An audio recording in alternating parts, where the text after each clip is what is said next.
Hai, balik lagi di podcast program JKN, podcast yang selalu sehatin hati dan juga sehatin badan. Jangan bosan ya, karena saya Eza selalu siap nemenin kalian mengudara. Oke, kali ini kita masih ditemanin sama Mbak Putri dari BPJS Kesehatan Cabang Cirebon. Halo Mbak Putri. Halo Mbak Eza. Nah, Mbak Putri, kemarin kita sudah bahas alur pelayanan JKN. Terus ada yang nanya lagi nih ke Instagram Cirebon Juara Selawase. Oke, apa tuh Mbak pertanyaannya? Ini Mbak pertanyaannya. Kondisi gawat darurat tuh kayak gimana ya? Syukur-syukur bisa dijelasin di sini, jadi bisa paham dan antisipasi. Gak harus nyari tahu dulu di internet kalau ada pasien gawat darurat. Bisa-bisa keburu tiada duluan nih. Waduh, oke. Ya, jadi gitu Mbak pertanyaannya. Kira-kira gimana ya? Oke, jadi gini Mbak, IGD itu kan sebenarnya singkatan dari instalasi gawat darurat. Nah, ini itu bagian dari fasilitas kesehatan rujukan tingkat lanjutan atau FKRTL yang menangani pasien dengan kondisi gawat darurat medis. Oh, oke. Pelayanan kegawat daruratan itu sendiri adalah pelayanan yang harus diberikan secepatnya kepada pasien untuk mencegah kematian, keparahan atau kecacatan sesuai dengan kemampuan fasilitas kesehatan. Oh gitu, berarti kalau cuma pilek atau nyeri gigi ringan nggak perlu ke IGD kali ya? Betul banget, IGD sebenarnya bukan tempat fast track loh Mbak, untuk menghindari antrian poliklinik. Kalau memang dengan keluhan ringan, nanti bisa aja peserta tetap diminta menunggu atau diarahkan rawat jalan atau diminta datang ke FKTP. Oh gitu, jadi sebenarnya IGD itu khusus untuk siapa Mbak? Jadi memang untuk kondisi pasien yang memang benar-benar dalam kondisi gawat darurat. Dan ini pun sebenarnya diatur di Peraturan Menteri Kesehatan Nomor 47 Tahun 2018 tentang pelayanan kegawat daruratan. Permenkes ya?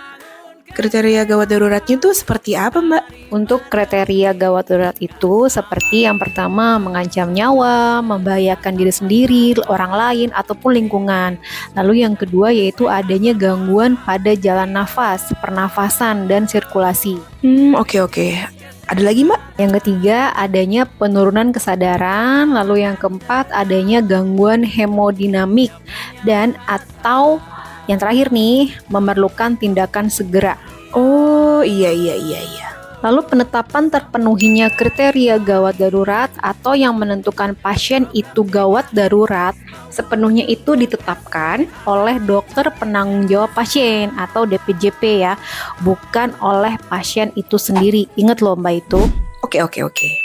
Nah, kalau bicara BPJS Kesehatan, bagaimana penjaminannya di IGD, Mbak? Oke, kalau memang kondisi pasien benar-benar gawat darurat, BPJS Kesehatan menjamin biaya pelayanan di IGD. Peserta dapat datang langsung ke fasilitas kesehatan terdekat, baik yang kerjasama maupun yang belum. Nah, terus Mbak, kalau ternyata setelah diperiksa kondisinya tidak darurat, itu gimana? Ada lagi, kalau tidak darurat, maka mekanisme pelayanan tetap mengikuti prosedur.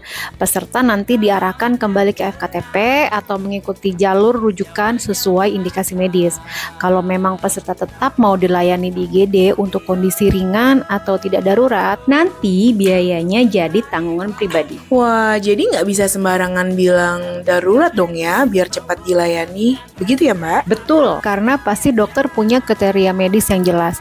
Jadi meskipun wajah Anda panik kalau tidak sesuai kriteria gawat darurat, ya tetap aja pakai jalur biasa. Oh gitu. Iya, betul banget. Iya juga sih, bener.